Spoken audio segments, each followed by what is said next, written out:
Magandang araw po mga kapraps. Nandito tayo ngayon sa bayan ng Pagsanhan, Laguna. Dito po ako sa isang property na for sale, isang farmland po. Ang sukat nito ay 2,200 square meters, titulado, tabing kalsada lang mga kapraps. Ayan po ang frontage ng kalsada.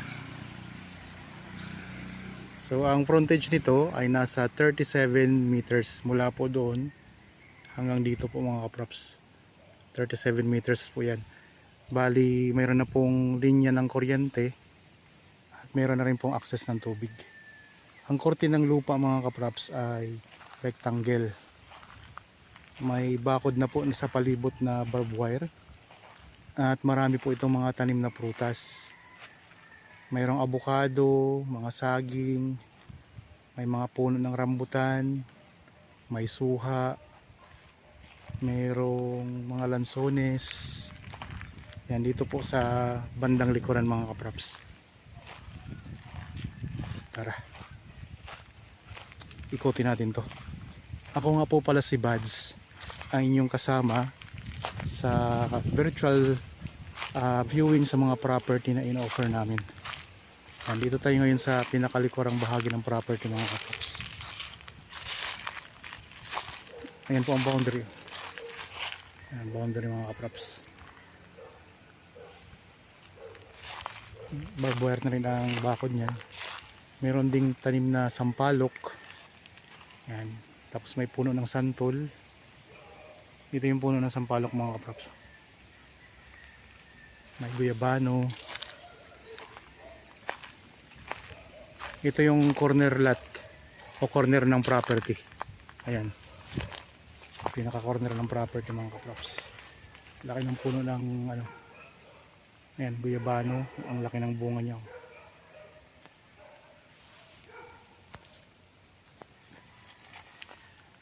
Ayan, may guyabano din tayo dito. Tapos yung ano niya, bakod niya, meron ding mga tanim ng mga halaman. Ito mga kaprops, mga halaman din na tanim. Yan yung boundary niya. Tapos meron pa dito isang puno na hindi ko alam kung anong tawag dito mga kaprops. Anong puno ito? I-comment nyo lang po sa comment section kung alam nyo po ang puno na ito. Yan. Yan ang dahon niya.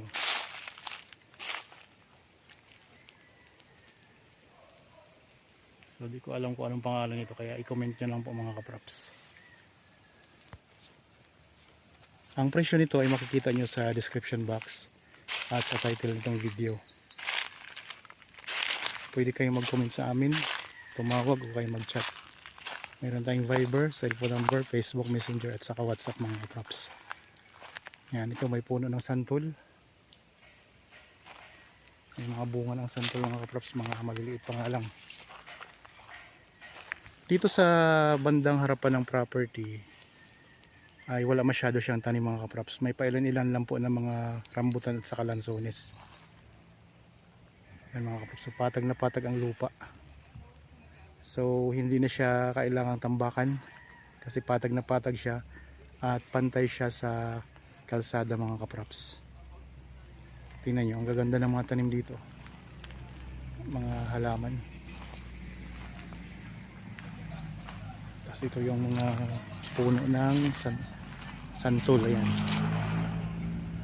ito yung bunga. Yung mga maliliit pa nga lang ang bunga mga kaprops.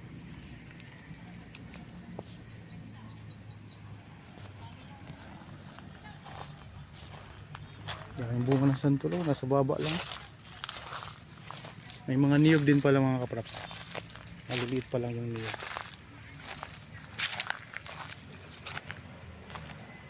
Mayroon na rin itong CR. May CR na rin po ito sa may bandang harapan. Yan. Tapos dito mayroong maliit na kubo. Napapalibutan siya ng mga Chinese bamboo at saka mga halaman na magaganda. Dito sa harapan mayroon na itong bakod na sementado. Ayan. Tapos may bakal sa taas. Mga kaprops.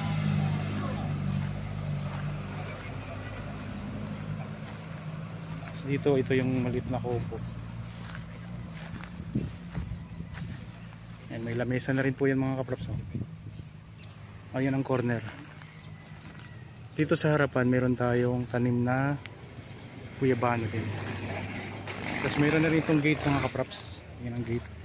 Yan, itong gate na para sa daang tao. Ito naman ang gate ng sasakyan.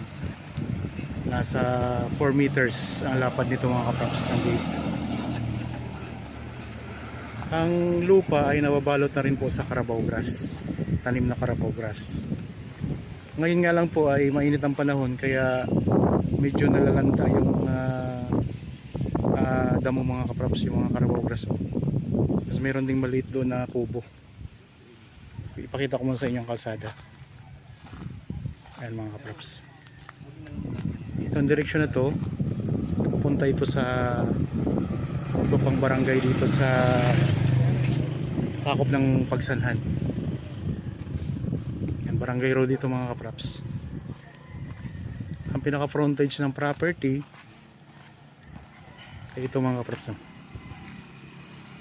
Dito diretso po yan, straight.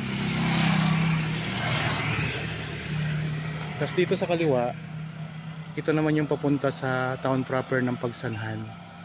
Nasa 7 to 8 minutes travel time lang po mga kaprops. Malapit lang po ito sa town proper. Yan bakod ng kaprops. Mayroon ng access ng kuryente at saka tubig.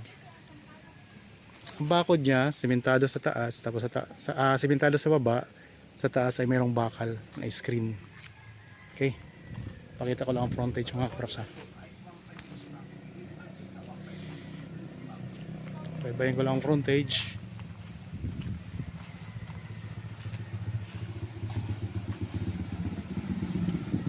Marami din itong mga farm na katabi.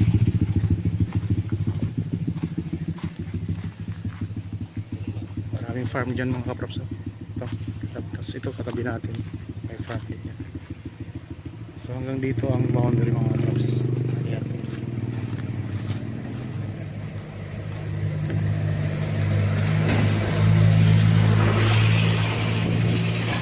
Meron din palang kalsada to sa gilid. So naka corner lot po siya mga kaprops. Kasi ito yung barangay road natin. Tapos ito may kalsada po. Ito kasi yung pinaka boundary ng property. At ito po, ito yung kalsada. May kalsada dito papunta pa doon sa iba pang property na katabi ng itong ino-offer ko sa inyo. Ito mga kaprops. Dito tayo ngayon sa gilid ng property ha. May mga tanim din na mahogany. Yun yung pinakabakod niya, yung mga halaman na yan. Okay, isang ikot pa tayo ulit sa loob mga kaprops.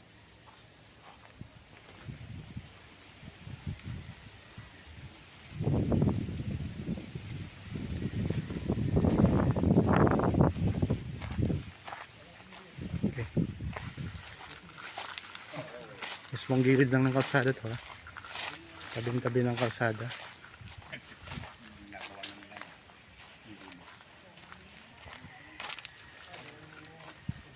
Okay, nandito na tayo ulit ngayon sa loob. Yan, may mga halaman din pala dito na maganda oh. Parang niyog.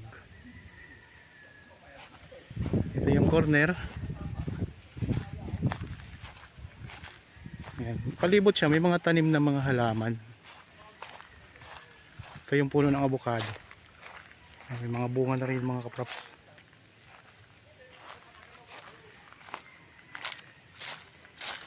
May kubo na kayo dito. Yan, ayusin nyo na lang po. May bubong na rin yan na yero.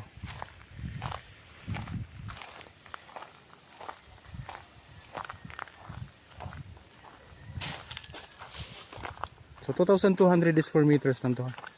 Kaya di siya ganun kalaki. Ang presyo po ay mura lang. Sa ganitong sukat ng property, mura na po yung mga props. Nandyan po sa description box at sa title nitong video. So kung naghahanap kayo ng property na gustong gawing investment dito sa bayan ng Pagsanhan, Laguna, ay pwede nyo na po itong tingnan bisitahin nyo na po ng personal para makita nyo po ng personal mga kaprops. So kung may mga hinahanap pa kayong mas malaki dito, marami pa tayong nakapost dyan sa YouTube channel. Ulitin ko lang po, ang sukat ng property ay 2,200 square meters, titulado, patag ang lupa, tabing kalsada, may access na ng kuryente at saka tubig. Maraming mga tanim na prutas, kagaya po ng lansones, guyabano, abukado, rambutan, suha, sampalok, santol, at iba pang mga pananim. So, kita nyo naman mga kaprops yan. May bakod na po na semento sa harap at mayroong bakal sa taas na screen.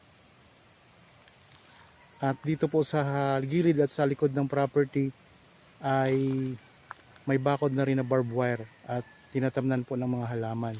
May CR na rin po ito mga kaprops. May dalawang maliit na kubo na sementado po yung isa. At ayan lang po, tabing kalsada, malapit lang po sa town proper. Patag ang lupa, mayroon na ring tanim na mga carabao grass. Okay, ang korte ng lupa mga kaprops ay rectangle. 37 meters ang frontage. So kung nagustuhan nyo po ito, ano pang hinihintay nyo? Pa-schedule na agad kayo sa amin ng actual viewing para mabili nyo na po itong property. Okay, sana nagustuhan nyo ang property na in-offer ko sa inyo ngayon mga kaprops. Para po sa bago pa lang sa aking channel at napadaan lang po dito sa aking channel, huwag nyo pong kalimutang mag-subscribe at pindutin na rin po ang notification bell para maging updated kayo sa mga bagong property na i-offer namin. Maraming salamat po, lagi tayong mag-iingat at God bless po sa ating lahat mga kaprops.